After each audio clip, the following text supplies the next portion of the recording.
اداره تعلیمات تکنیکی در کنار وزارت محترم تحصیلات عالی و در کنار وزارت محترم وزارت معارف مشغول تربیه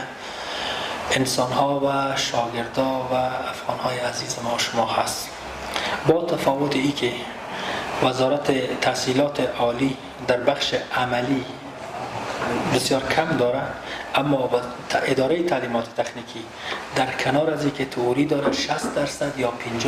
درس از او عملی هست. شما گفتم که مثل مشاهده میکنم این سنگی که است یا اونایی که است، ما هم تجهیزات داریم، لوازم داریم. مثلا موتور که ساخته شده شاگرد در اونجا 2 روز 3 روز تئوری درس میخونه، 2 3 روز چهار میگن باز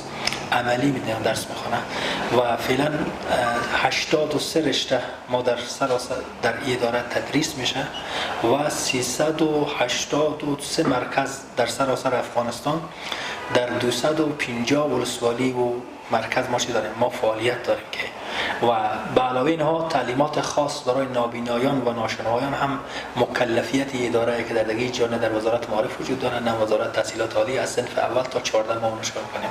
ما تدریس